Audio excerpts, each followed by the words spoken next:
Caribou. Welcome to Wisdom Exchange TV, an Ignite Excellence Foundation initiative in support of African Businesswomen Connected Summit taking place in Ethiopia in 2013. The Wisdom Exchange is a resource to aid African women to learn, lead, and succeed in life, business, and community.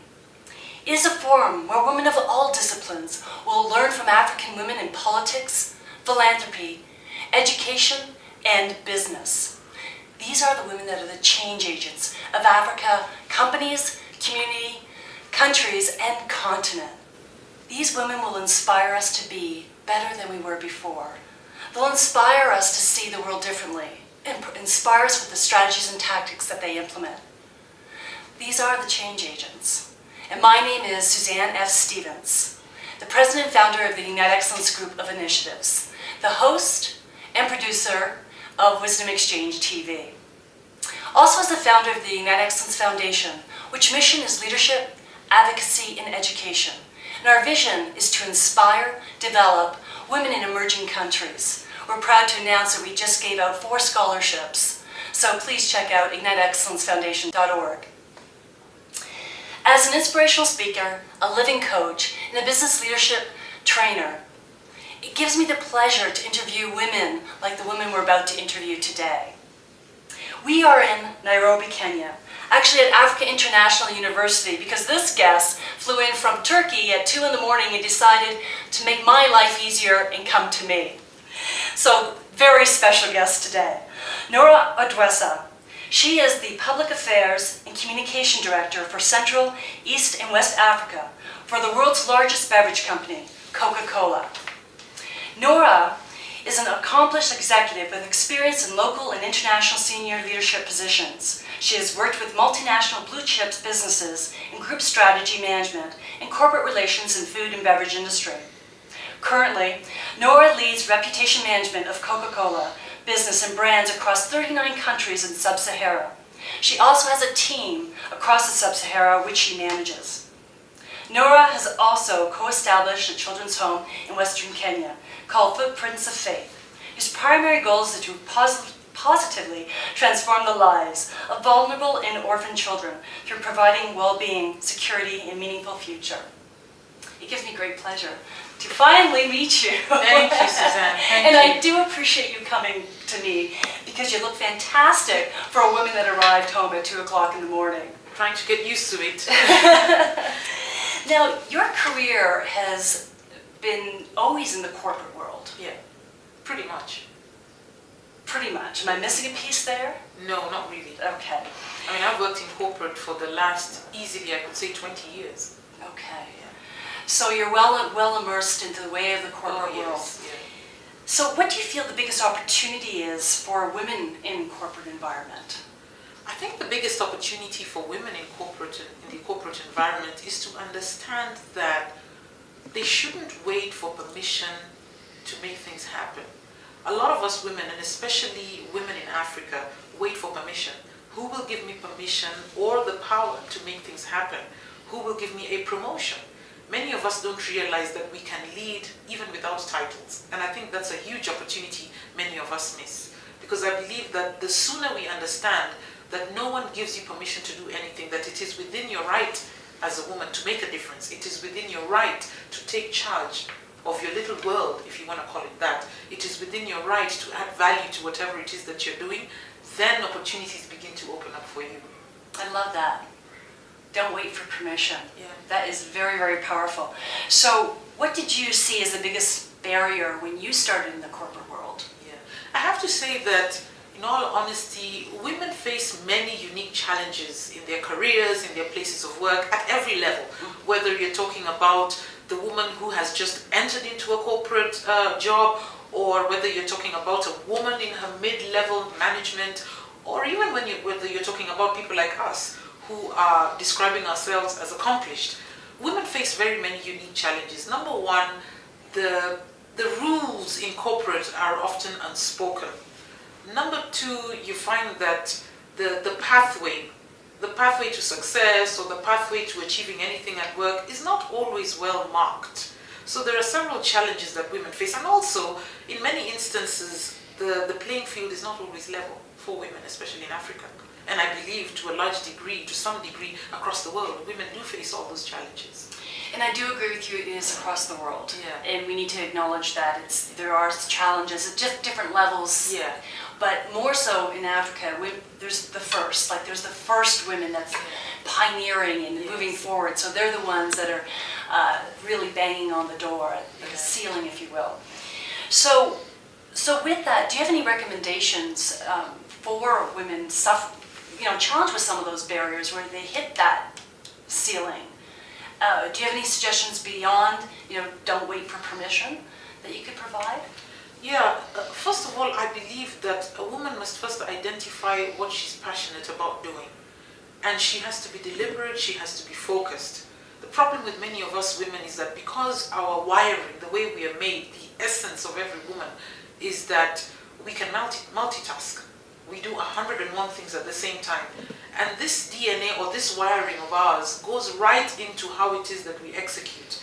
We lose focus, we allow for side shows, which do not really attain the big goals that are expected of us at corporate. We whine a lot, we talk a lot, we spend a lot of time doing, maximizing on the very minimal things that don't add any value. And it's time for us to be more focused, more deliberate, also walk past our mistakes. Don't mull in our mistakes, but walk past them and always know that each new day offers a new beginning for us as women. Now, do you see any consequences, though, focusing that much on an initiative for a woman? Do I see any consequences? Yeah, there are consequences. When you focus and when you become deliberate, then you are able to achieve what it is that really matters. The first step in focusing is to identify what is it that if I did would really push the needle on any corporate agenda. So what it is that you're focusing on is extremely important. Understand where the corporate wants to go and be the change that the corporate is really looking at. See, and one of the reasons I ask if you felt there's a consequence is because sometimes the perception is if I'm going to be that focused, often I may have an edge to my character that is not, again, necessarily always accepted by other peers, particularly other women perhaps, or men for that matter, because a lot of times they don't want to deal with a woman that has that edge that's focused. Do you see that as an issue in the corporate world at all? Yes, it does happen. It's interesting you ask that because when you talk about edge or something that you have in your personality that some men or some other peers in the organization do not want to deal with, it's something that you still have to push yourself to do. I'll give you an example. I am a firm believer that where there's a will, there's a way. I'm also a firm believer that where there's a team, there has to be more than one way. And even though I am a person that's passionate about people, I am also a person that will not tolerate substandard performance in work output. I believe in superior results. And on 2 occasions, for instance, I have had to fire 2 senior managers, people that worked for me, people who I was passionate about, people who I was willing to give them time to do the best that they could, but it simply wasn't working. Because to realize potential, you have to have that edginess. To get consistent superior results, you must do it. Because it's not about pleasing people, it's about delivering what the corporate really needs you to deliver and being successful. Absolutely, absolutely. Working for a multinational, what advantages do you see in that career choice? Yeah. Working for multinationals has a lot of benefits. One of the benefits of working with a multinational is that you are exposed to different cultures. You've got to be really sensitive about several cultures, different diverse, complex cultures all over the world. And it teaches you, it trains you, it builds you, it exposes you to different cultures. It also exposes you to what I would call best practice. Because even though you work in an African setting, working in a multinational does expose you to what other countries have done, and you can replicate some of that in Africa. Working in multinationals also gives you the opportunity to travel and be able to make a difference in some of these other countries. And that really helps in terms of building your network, building your sphere of influence, building your knowledge base, building your experience, broad-based experience, which you may not necessarily get out of working in a local company. Mm-hmm. And also the opportunity of working with fairly huge brands that multinationals drive. Now, as a woman in a multinational, I mean, you've made some great advantages. Do you see any limitations for a woman in a multinational organization? Oh yeah, yeah. Well, limitations, first of all, it depends on what we want to define as limitations. Could we also call them challenges or just limitations? Let's call them challenges. We'll call them challenges because that was my next question. Yo, I see. Yeah. Well, limitations, I guess, there are two levels of limitations. The first level of limitation or challenge are those that we put on ourselves as women, you know, based on what it is that we think about ourselves, based on how far we believe we can go. But there are also limitations, because remember earlier I had said that working for a multinational gives you the opportunity to work in many different geographies. Now, as a woman, as a career woman who wears several other hats, I'm a mother, I'm a wife, I'm a daughter, I'm a community leader. So that in itself creates certain challenges, for instance, challenges to do with mobility. So when really attractive career opportunities come your way, sometimes you're limited by the fact that I've got these other things around me that I also have to live with. I've got these other people that I would like to call internal audiences, husband, child, mother, communities. And it therefore undermines my complete potential to be a much greater person, because it limits your mobility, it limits your ability to move around a bit, it limits your ability to go into other spheres of influence within the organization. Because working for a multinational does exert a lot of pressure on almost everyone. It does exert a lot of pressure. It is demanding of your time, demanding of your resources, and this doesn't go without a cost. So one has to really balance. And in the process of balance, you may lose out on certain huge career opportunities that you may have gone for. Mm-hmm. Absolutely. Now, you know, you're often at the forefront speaking on behalf of Coca-Cola. Yes. Either giving a donation or solving a challenge, but you're the one, and you're still smiling because, you know, there's a lot of challenges that can come up, a lot of opportunities, because I'm sure giving donations is definitely a reward. What are some of the techniques you use to instill confidence in your stakeholders when you're communicating those messages? Yeah. One of the things that we tend to do as Coca-Cola, because my bread and butter is about preserving and enhancing the reputation of Coca-Cola, the first promise that we make to our consumers and to our stakeholders is that you will be refreshed by our brands. And also, we are a strong believer of the fact that our consumers and the people that we interact with in the society do essentially give us the social license to operate. So on the one hand, while we have government licenses and everything else we need to, and we've sorted out every legal right to do business, the people to whom we sell our brands essentially are the ones that give us the social license to operate. And if the people do not like our brands or do not accept our brands, then who are we going to sell our product to? So as we make our donations, the principal message that we give is that we believe that the strength of our company is solely dependent on the strength of the communities in which we operate. And we believe that it is our obligation to refresh our communities, it is our obligation to strengthen the communities in which we operate.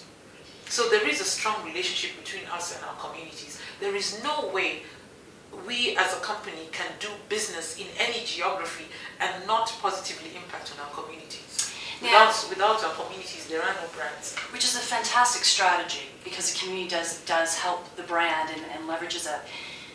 How about you as a person? What techniques do you use? And more referring to, because you're presenting awards, how you carry yourself. Is there any sort of techniques that you use to ensure that you're ready in front of a camera or in front of a situation, a crisis situation, that you know, okay, I have to be on. I may have just left my kids in a ruckus. My husband's saying, get back, I need to have something, where are my socks? And you're saying, I have issues to deal with. So what do you do to prepare yourself to be the face of dealing with opportunities and also issues for Coca-Cola? Yeah, because we work with an iconic brand. You know, a brand that has lived over the last 125 years. Actually, in May, we only celebrated 125 years, and we're very optimistic that we will have another 125 years more. What we have to do all the time is be consciously prepared, because of course we do manage crisis, We do have huge opportunities to impact on our communities, and we always speak on behalf of the brands in one way or another. And what we have to do is we have to be in a constantly prepared mode. So we have, for instance, we prepare ourselves beforehand. What is it we're going to say? What are the desired objectives? How should we leave our audiences feeling? So for instance, we give ourselves guidelines like you have to be and look authentic. Number one, you have to be and look authentic. Number two, your body language and your word speech have to both inspire the people that you're speaking to. And also, this is on a very light note, let's try and minimize corporate speak. So we have to constantly be conscious of those things within us. And our leaders have key messaging that they work with all the time.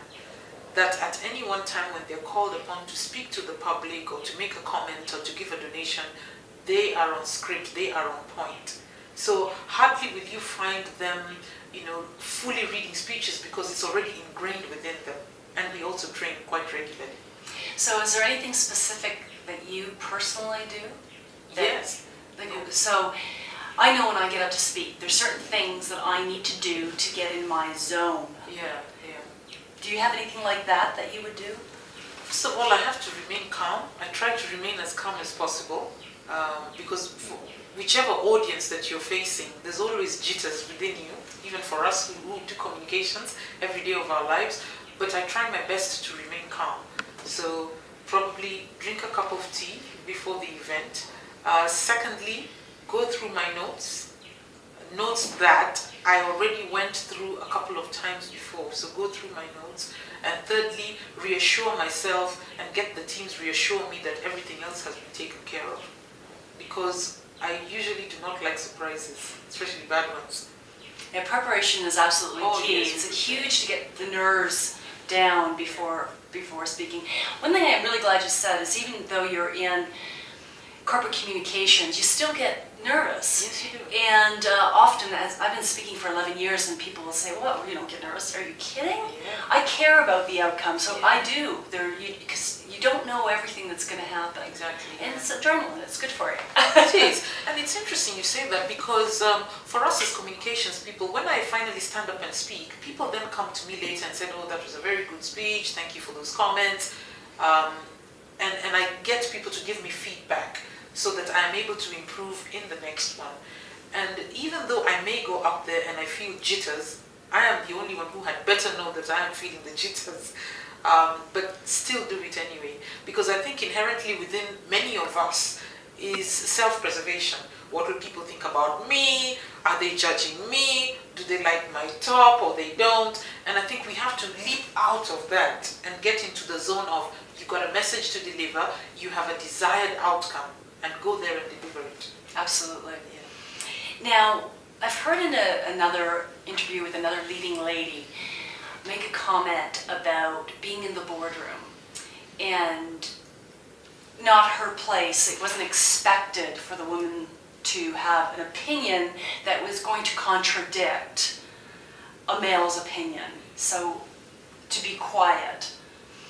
Do you have any thoughts on that, from an experience or any thoughts at all? I really think that, like I said before, we as women should not look for permission to lead. It is not a success strategy. And in trying to look for permission, we're also looking for permission to say something that could potentially be contradictory because of perceived negative consequences. I think that as women leaders, we must ensure that our voice is heard because it's also part of creating your brand. Depending on the brand that you sketch for yourself, I personally have sketched a brand for myself. I want to be seen as assertive. I want to be seen as open and honest. I want to be seen as somebody that provides solutions. Now, with that in mind, if I walk into the boardroom with this is my brand, this is what I want to be known for, and I walk in there and keep quiet, I'm not actually living my brand. So we have to I try my best to stay true to my brand. And once in a while, I will say something that is contradictory, but I also ask myself, what is the worst thing that could ever happen? I will, in most cases, get a few frowns, but that's about it. And I will also get disagreement in some instances. But that's the way of life. You have to be willing to push yourself. You have to be willing to push yourself beyond your comfort zone if you want to get anything by. So you have to be prepared for people to oppose you. Absolutely. And I guess in a lot of corporations, if everyone's in agreement, really, how successful can you be? Yeah. So, do you have any advice for women who are trying to increase their public profile? How to go about doing that? Oh, there's lots of opportunities. There's lots of opportunities. For women who are trying to increase their public profiles, first of all, there's the basic old PR, but I am completely against... You see, there are women who want to enhance their public profile just for themselves. I really think that you must have a cause and a reason to enhance your public profile. Be a woman that is a change agent, a woman that wants to make a difference in the life of a child or another woman or a cause, and create your own PR strategy based on that. Because if you're able to sell your idea, then you're able to also enhance your personal profile. But for you to just want to enhance your personal profile and you have no cause, you have nothing that you're promising anyone, you're not changing anything, you're not a catalyst to anything, then it becomes a bit, it lacks substance. So the first step is identify your purpose, identify what it is that you want to be, what it is that you want to change in the lives of, say, an audience, or in the lives of whatever stakeholder that you're targeting. Identify that and then begin to work through your profile. Begin to network. Network is a very important way for women to enhance their profile. Write a list of people that you really want to meet. My objective, for instance, this year was to meet a number of very high-profile senior people in government across 3 different countries, and I'm already 70% there. I may not get to 100%, but hey, let's have a plan. Start somewhere. Was I on your list? moving on. Most of your team works across Africa. Yes. So that can pose some challenges, I would imagine. What are some opportunities with having your network across Africa, and also some challenges with having your team across Africa as far as leading them? Yeah. First of all, because of the sort of job that I do has an added advantage if you have a thorough knowledge of the market in which you're operating. For instance, I'll give an example, live example. I'm the communications director for Coca-Cola in Sub-Saharan Africa. I think that I would find it extremely challenging if I was posted to Russia to do the same job, because my job requires that I interact with all manner of stakeholders, government officials, civil society groups, NGOs, other government entities. I don't speak the language, I am of a different color and completely different culturally. And I think that I would be very challenged to work in an environment such as that. At some point I would ultimately make it, but it would pose a huge challenge. So having teams that have an understanding of their respective regions across Africa is a big plus. So for instance, in Nigeria, we've split ourselves into 5 regions. In Nigeria, I have a very well-connected, well-known young Nigerian man who works in our Nigeria operation. We have somebody else in French West Africa region who speaks both English and French. I have somebody in East Africa who understands how the business works in East Africa. And I have someone else who works for an area that we call Central Africa Franchise, carries Zimbabwe, Zambia, and she's from the southern part of Africa and has a thorough understanding of that region. And somebody else also who works for me and does DRC, the highlands, and the whole midsection of Africa. And this person is also from around there, and they have a thorough understanding of business there. So it does help in the nature of our job to have an understanding, to have the right level of contacts in those specific regions. In terms of challenges, one of the challenges, and I'll go back to your question around working for a multinational, what are the challenges? The challenges would then be, if these people work in these regions for way too long, what are their chances of success if we move them around, for instance? Should we, for instance, give them opportunities to move around and broaden their responsibility, broaden their understanding, broaden their scope of experience? So those are some of the challenges that we face, because corporates always want the best people in certain areas. They will say it is most effective to have, say, a Nigerian national doing communications in Nigeria because he does understand the system. How about some challenges with leading a team? Yeah. Now, The challenges with leading a team are, the main challenge is owed to the fact that the teams are virtual. Right. Yeah, the teams are not all sitting in one office. The teams are in their respective regions. Here in Nairobi, for instance, I have just about 3 people. The rest of the team, the other 2 are out in Nigeria, out in French West Africa. So the biggest challenge for me is the fact that we have to work as a virtual team. And working as a virtual team does pose certain challenges. It means you have to work harder to build cohesion in the team. You have to work harder to build a certain standard of delivery or a certain team culture that you're really wanting to have within the team. So that it does have challenges, and sometimes people do feel lonely out there if you're not together as a team. So what do you do to combat those challenges? What happens with us, we try to meet like 3 or 4 times in a year. We meet at least 4 times in a year. Face-to-face? Face-to-face. Okay. We have 4 times face-to-face time in a year, and I also have weekly calls, especially with the teams that are outside. And I do have regular face-to-face with the people that are here. Okay, great. So now, 2 o'clock in the morning you got home. Yes. You have a family. Yes, I do. It's a pretty high pace. It is. Very. What motivates you to continue at that pace? It's because I am fulfilled by the delivery of superior results, and I love my job. I really love my job. I love my job because I get to make a difference in the lives of people. If today I decided, because a huge component of my job involves, there's communications, of course, there's government relations, and there's also what we call sustainability.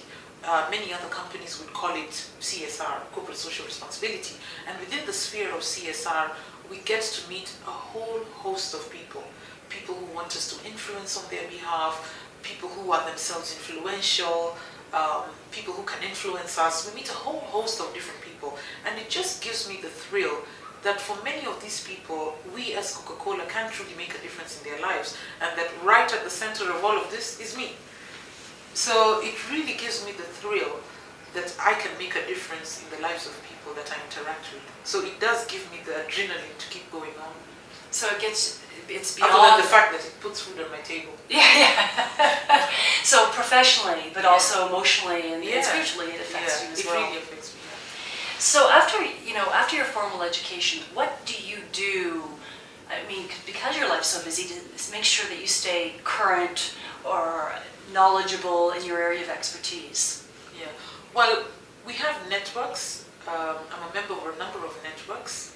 Like I said, I may have mentioned before, women's networks.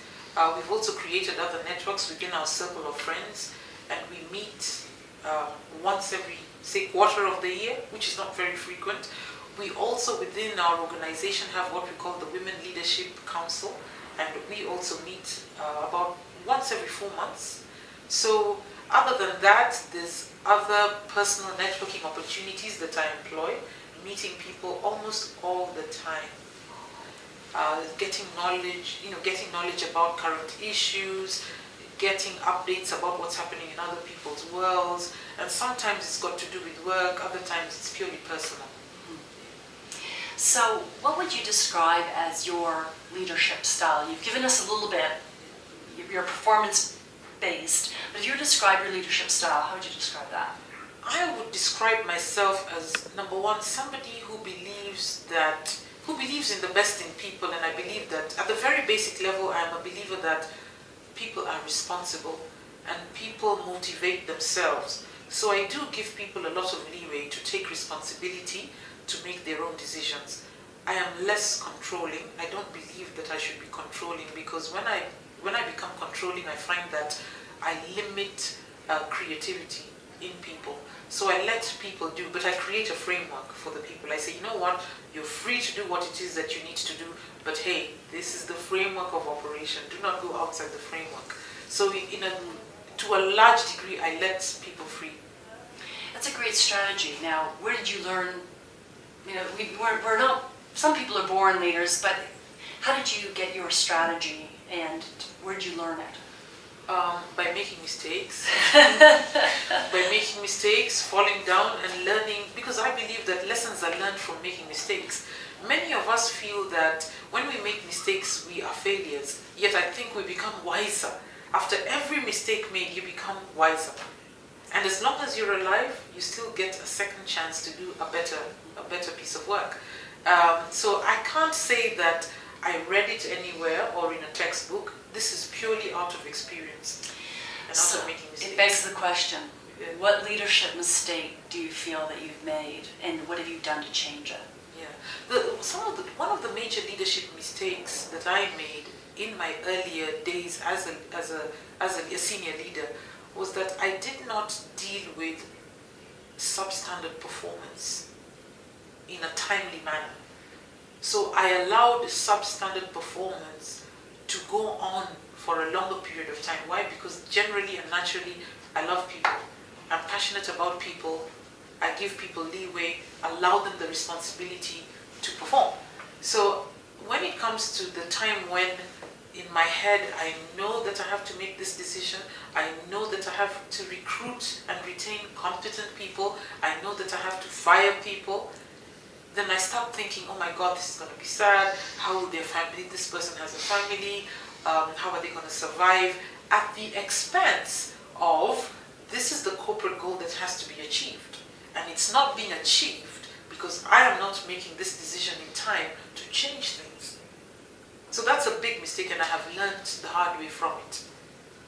Now, just curious, if you had to let somebody go today and compare it to earlier on in your career, did you feel the same way after you let them go, regardless of the length of time you waited to do it?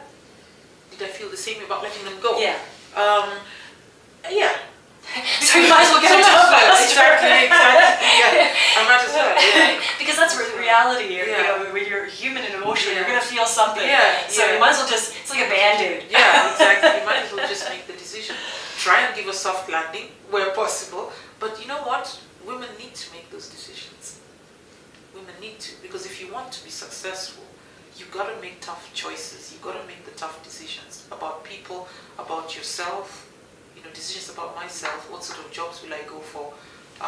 What sort of decisions will I make at every stage of my career?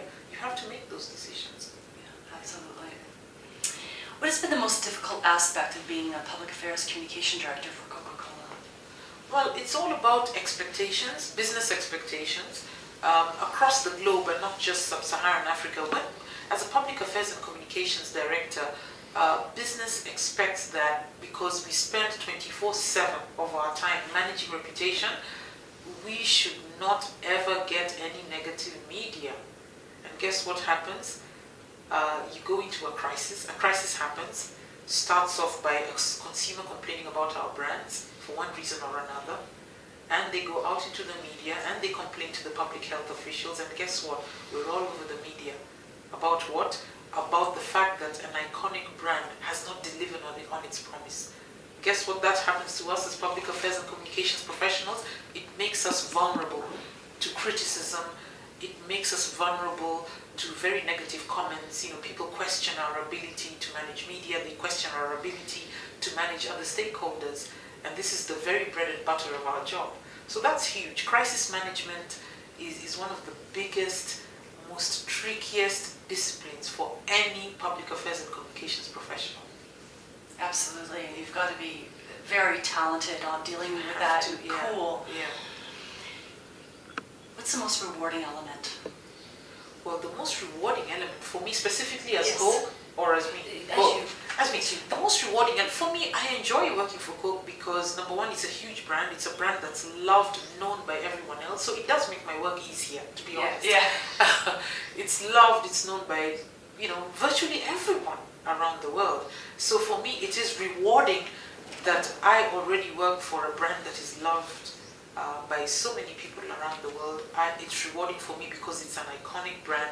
It's rewarding for me personally to be associated with this brand, because then it helps me to get all the networks that I need to get, and it gives us opportunities to talk about our brand, to talk about what it is that we do, and it gives us a voice. So those are some of the very positive things that we've experienced. So to date, what is the most rewarding aspect of your career? And beyond like your entire 20-year career? The most rewarding aspect, like I said, I really love what it is that I do. And for me, the most rewarding aspect is that in this job, I have been able to put myself in a position where I can influence and make a difference in the lives of other people. That for me is the number one thing. I am able at my level to make a true difference in the personal lives of many other people, many young people, many women, many children, and it really does give me pleasure. Wonderful. So what would be, in your 20-year span career, what is the most significant decision you made in your career? Over the 20 years? Yeah. Wow, that's a tough one because we make these decisions all the time. The decision to enter a working environment of a multinational organization is a significant decision for me, because as a woman and as a wife, as a mother, it does demand a lot of attention, it does demand a lot of resources from us, and it was a major decision that I had to make to move into a multinational environment.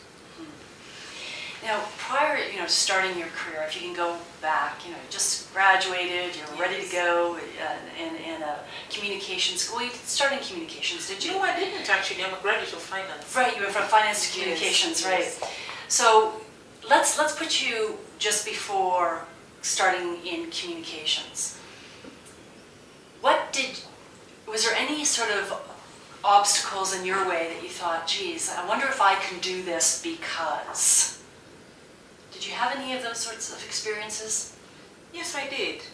Back in my younger days, I did. Because back in my younger days, remember that also because of upbringing, having been brought up in Africa, we tend to be quite passive. We tend to be quite passive, and it's wired within our DNAs that we are passive, that we have to be nice, that we shouldn't displease or annoy the men who live with us or the men that we work with. And that was a big barrier for me in the beginning. And I always questioned myself, can I be as good as a man? Or can I say something that will annoy some of the men that we work with and get away with it? But over time, as I grew older, and thank God for age, over time as I grew older, I realized that it's not about comparing yourself to a man. It's about comparing yourself and the objectives that you have in fulfilling your career expectations. But that, I have to say, was a challenge much earlier in my career when I first started. How long did it take you to get to that realization? Do you recall? It's difficult to recall, but I would give it maybe 4 to 5 years. 4 to 5 years after I left university. Also because the first multinational that I went into, which was the Standard Chartered Bank, is an excellent multinational that gives people equal opportunities. So it does offer you the environment to grow, environment to get more knowledge, environment to change some of your thinking. So that really helped a great deal. Let's just visit the finance decision, the big change from finance to corporate communications. Usually that person often isn't the same person. Exactly. So what inspired you to go from an education and working in finance to corporate communications? I guess the main reason was because at some point I was really bored in finance, and I kept asking myself, for how long will I dwell in the world of numbers? For how long will I be balancing books? And I went and I spoke to my boss at the time, and I said, you know what, I really want to do something that's more exciting.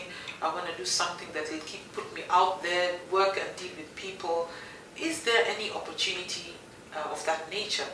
And he and I thought about it, and after some time he figured, you know what, Norah, perhaps you should move into public affairs and communications.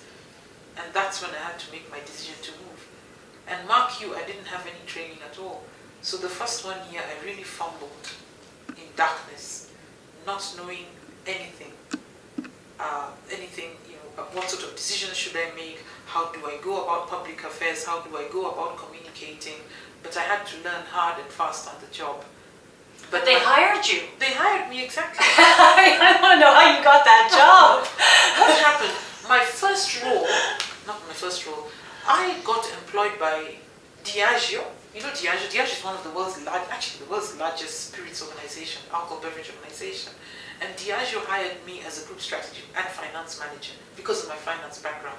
And I did group strategy and finance for like about 3.5 years. And after 3.5 years, I had reached saturation level. I actually resigned from the organization. Resigned, went to Australia, came back from Australia, wrote to my boss and said, you know what, Australia was really boring. And they said, come back and do finance. And I went back and I did finance for a couple of months. And I said, I really don't enjoy doing this anymore. I think I should go for a career change. And within the same organization, they moved me from finance into public affairs. Okay. And I ran public affairs for about 1.5 years for East Africa. And Diageo, back in the UK, said to me, you've done such a good job on public affairs, you might as well run the whole of Africa. And so I went on an accelerated learning program with Diageo, very structured program, very results-oriented program, and that really catapulted me. You know, in both cases you talk about communicating with your boss of your dissatisfaction. Yeah. Would that be advice that if you're not happy where you are, communicate to someone in your organization first before you seek elsewhere? Because often we go elsewhere first. That's it, yeah. We don't let anybody know why we're leaving. Yeah, that's right. Which is a really interesting strategy. Yeah, you must. You see, the problem with us is that many times we don't talk. We talk to our friends and it comes out as chit chat when we're having coffee or when we're having lunches. Wrong people to talk to, because you're not gonna get any results from some of the friends that you're hanging out with. The people that you must talk to are people within the organizational network who can influence and who can make decisions. And have those formal conversations, have the hard talk. Sit down with somebody who's within the organization. In many of the organizations we work with in multinationals, we have people who are placed as mentors, people who are placed to work very closely with us who are sufficiently senior. Have discussions with those people and share with them honestly how it is that you feel. And sometimes you could broaden your career. I mean, just last week when we were in Turkey, this is precisely what we were doing. We were talking about our team members, and we were basically sharing some of the conversations that our own team members have had with us. Some of them want career changes. Some of them want to broaden what it is that they're already doing. Some of them want opportunities in other markets. And those conversations have to be had with the right people. Very good advice. So I call this our edginess segment. Yes. And this isn't edgy, as we were talking about earlier, because that's just a little off. Edginess is a place that I believe when people find their ability, where they're pushing their comfort zone, and all of a sudden if they push their comfort zone, they find an enhanced version of themselves on the other end, which I call your edginess. Yes. What would be something that you've done where you've pushed your comfort zone, but you continue to do it? Because if you didn't, you wouldn't be as successful as you are today. Because I said that I'm really passionate about people and try as much as possible to avoid conflict. So this character would come out in many ways in different settings. But what I have had to do to ensure that I have that edginess is to allow myself a certain reasonable level of tension. Deliberately push for an agenda that I believe in, that I'm almost certain the other person does not necessarily believe in. An agenda that I know is best for the company, that other people may oppose, and deliberately push that, let my voice be heard. It's been very difficult, but I have to constantly and consistently do it because it goes against my DNA completely. I don't want conflict. I just want to be in a nice, comfortable setting. But for you to be successful, and what I believe has helped me to some extent, is pushing deliberately. So, Norah, what was your biggest obstacle to get to this point in your career, and how did you deal with it? Like we spoke about earlier, the biggest thing that has happened in my career is the changeover. Because remember, I'm a finance person by profession, studied finance, got scholarships to do finance courses up to the master's level, studied in the UK and did all that.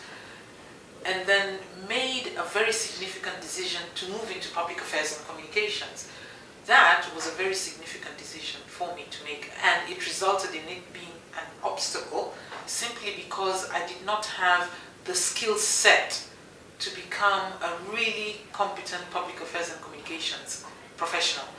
What then I had, and for me it was an obstacle at the time, it was a huge obstacle. For me to be successful at my job required a high degree of competence, required a solid set of skills. And so I had to work extremely hard to transform myself into a public affairs and communications person. Also within my DNA, I traditionally am a very reserved and shy person who didn't speak in public, who was very happy balancing balance sheets, working with profit and loss accounts, more comfortable with numbers than with people. And then moved over into a career that essentially required me to go out there in public, required me to network with people at all levels, something that went against the grain of my DNA. And for me, that was a huge obstacle, changing over my very self, the very person that I believed that I was. But over the years, I have had to deliberately and consciously work at it. And I am still doing it even now. And what a great message, but the question is, why did you feel the need to go against your natural tendencies in the first place to do something, if you are somewhat introverted and all of a sudden you seek something, as you said, more challenging, to do something that makes you extroverted, or forces you to be extroverted, what motivated you to do that? Because I wanted something different in life. I honestly believed that I was bored, to be honest. Yeah. I was bored about the numbers. I was bored balancing balance sheets. And I figured to myself, there has to be something more exciting. And it could be that inherent within myself, maybe I am the one that positioned myself as introverted because of my experiences, my childhood experiences, and what I grew up to become. It is possible that within me, I described myself based on my experiences and my upbringing. And maybe within me, I am not actually an introverted person. So doing the public affairs role has helped me to get out of my shell, and I'm thoroughly enjoying it. I'm curious. Education and finance, when you decide to make the shift in your immediate sphere of influence, so family and friends, what were their thoughts about that? Well, fortunately, my mom, who's still alive up to now, believed that people should make the choices that they believe will give them the best results. Obviously, there was surprise. Surprise is not so much even from the family, but surprise mainly from peers, the people that I was in class with, people who were within the same profession, people who were in the public affairs and communications profession who had never heard of me and knew that I was coming from finance. And cynicism and doubt and all manner of conversations had gone on. Will she really do a good job because she's the finance person? Finance people are more inclined to deal with numbers. So there was a lot of doubt that was cast and a lot of surprise expressed by different spheres. So how did you deal with that? Well, I just had to work because it is something that I really wanted to do. I felt, like I said, I was very bored in finance and I needed something else that would excite me, something else that I believe I would get fulfillment from. So I had to completely close my ears on any form of cynicism, any form of sarcasm, any form of discouragement that would come across my way, because I did get to hear some of it. No doubt. So what does success mean to you? For me, success is doing something that you're passionate about. Success is doing something that you believe is your purpose in life. You must find your purpose in life. And whether that purpose is being a Mother Teresa, I wish I was and I'm not. Whether that purpose is being Gandhi, whether that purpose is ourselves who are working in corporate, mentoring other women, seeing other young upcoming leaders rise up to be even more successful than you are. For me, I believe I'm living right in the center of my purpose, and that is success. And interestingly enough, when you talk about Gandhi or Mother Teresa, or what you've done, those are all people that are serving somebody else. Yes. Interestingly Yes. enough. So how would you define leadership? Leadership for me is simply the ability to influence. The ability to influence, to make change, the ability to be willing to stand up on your own for a cause that you truly believe in, the ability to have people following you on a cause that you have firmly believed in. Wonderful. So as a leader, if you were to give 3 pieces of advice to women aspiring to be leaders, what would that be? Very quickly, the first one would be, do not wait for permission to do what it is that you must do to make a serious, impactful difference in your organization. The second one would be, focus on what really matters. Because as women, we love sideshows. We whine a lot, we complain a lot, we blame everyone else except ourselves for things that are not happening. So focus and be deliberate on what really matters. The third piece of advice is, determine what brand it is that you want to be and begin to deliberately and consciously live it. I personally want to be known as someone who has integrity, someone who's reliable, and someone who delivers results passionately. And so I work hard at it. Lastly, consciously seek feedback about your leadership style. Many of us don't like feedback. I worked for someone in an organization that came into a room and said to all of us that worked for him, I don't want feedback. I don't care what you think about me. I don't want feedback. But I think that for us to be able to achieve the epic of our leadership, the excellence of leadership does require us to constantly search feedback for all kinds of people, whether they work for you, whether you work for them. Get feedback, because you will improve yourself when you get that feedback. Excellent advice. Excellent advice. And if there was one thing you would do differently, looking back on your career, what would that be? The one thing I would do differently if I had to do it all over again is to spend more time having fun. Because I think I've been, in the pursuit of an enriching career life, I've been extremely serious. And I think that there's an opportunity for many of us to have fun. Laugh at yourself, be a child again. You stop being a child. People say that you grow up, do they say you grow up and stop being a child, or you stop being a child when you grow up? You need to constantly bring out the child that is in you and have fun, and not take life way too seriously than you ought to. Because in that fun, inherent in the fun, is also the ability to know who it is that you really are. So have fun. Which is a great segue to, if there's one thing, and it doesn't have to be corporate, one thing that you'd like to do that you've never done before, what would that be? Bungee jumping. Okay, we're going together. I just need courage and someone to hold my hand. Okay, or to push you. So what's next for you? Right now, as Norah? As Norah, yeah. Well, career-wise, I've just taken on this new role. Until recently, I was Public Affairs and Communications Director for East and Central Africa. So the role has significantly changed. And the role now has French West Africa, it also has Nigeria. Those are new frontiers for me, and I'm really excited about those. And for me, the next thing would be to understand these regions and to be able to make a difference in these regions, to be successful in my career as far as those regions are also concerned. So I want to stay a little bit in my career. As to what will happen next, who knows? I might stop working and go bungee jumping. So with that, now you have children. Yes, I do. 2? 3 children. 3. Yes. Is one of them a daughter? There's one is a girl who's 22, third year med school, who I adopted when she was 10. Okay. So she is my daughter, technically. Then I have 2 boys, one 15 and one is 12. Okay. Yes. Well, interestingly enough, she's 22 now, and Yes. you adopted her when she was 10. Yes. Because this question's about a 10-year-old girl. Oh. So I'd like you to put, right today she's 10 years old. Yes. What advice would you give to her as a 10-year-old girl today? As a 10-year-old, I would advise her, number 1, follow your passion. Follow your passion. Number 2, go for the highest goals, and there are no limits. There are no limits. The only limits that are there are limits that you put for yourself in your mind, because you can achieve anything you want to achieve, and you can be the best person that you want to be. Excellent. What do you wish someone told you when you were 10 years old? Those very same words. Okay.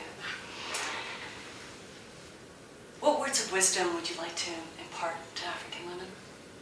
African women must understand that inherent within each one of them are very powerful jewels, that each one of them has value, and they need to value themselves. They need to value what it is that they bring to the table, whether they're bringing this to the table of their families or whether they're bringing this to the corporate table. They need to understand that they have value.